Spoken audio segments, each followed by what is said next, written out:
Welcome back to another edition of Between Two FARS. I'm Warneke Miller here once again with the amazing Robert Tepfer, and Bob is talking to us about the principles of contract interpretation. And it's very important that you watch this entire series because this really is just about a weighing of the equities and a look at the totality of the circumstances of your particular contract and the particular dispute you're having with its interpretation. But in order to get to that point, we do need to talk about the different principles and how they apply to your contract. So today, Bob, why don't we talk about all of the complexities that come with that order of precedence clause in your contract? Yeah, the order of precedence clause would seem to straighten out a lot of things. It tells you which will control if there's a problem.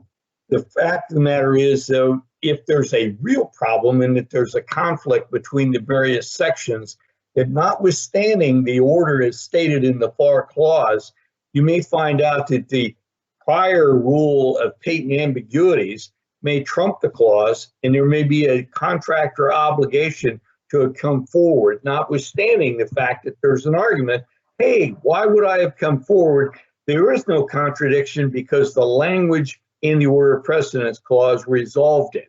And you would even argue theoretically, hey, you charge me with reading the contract as a harmonious whole, read the plain language, read the entire contract. And when I do, it includes the order of precedence clause, and it resolves the matter.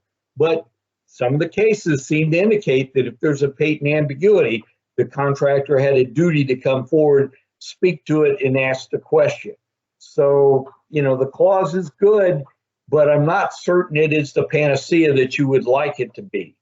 And for that reason, you've mentioned the fact that, the totality of circumstances, the equities involved.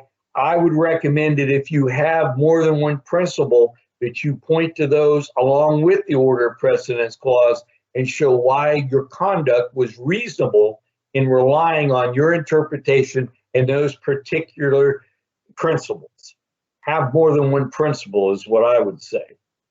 Yeah, so just because you've got the order of precedence written into your contract, don't think that it's going to resolve all of the ambiguities or interpretation issues. It's definitely not a get out of jail card if there's an outrageous problem there. That's right. If you're the contractor. Well, we've got some more contract interpretation principles to address before we can go and look at the holistic way that all these principles fit together. So why don't you come back for the next edition of Between Two FARS when we talk about extrinsic evidence.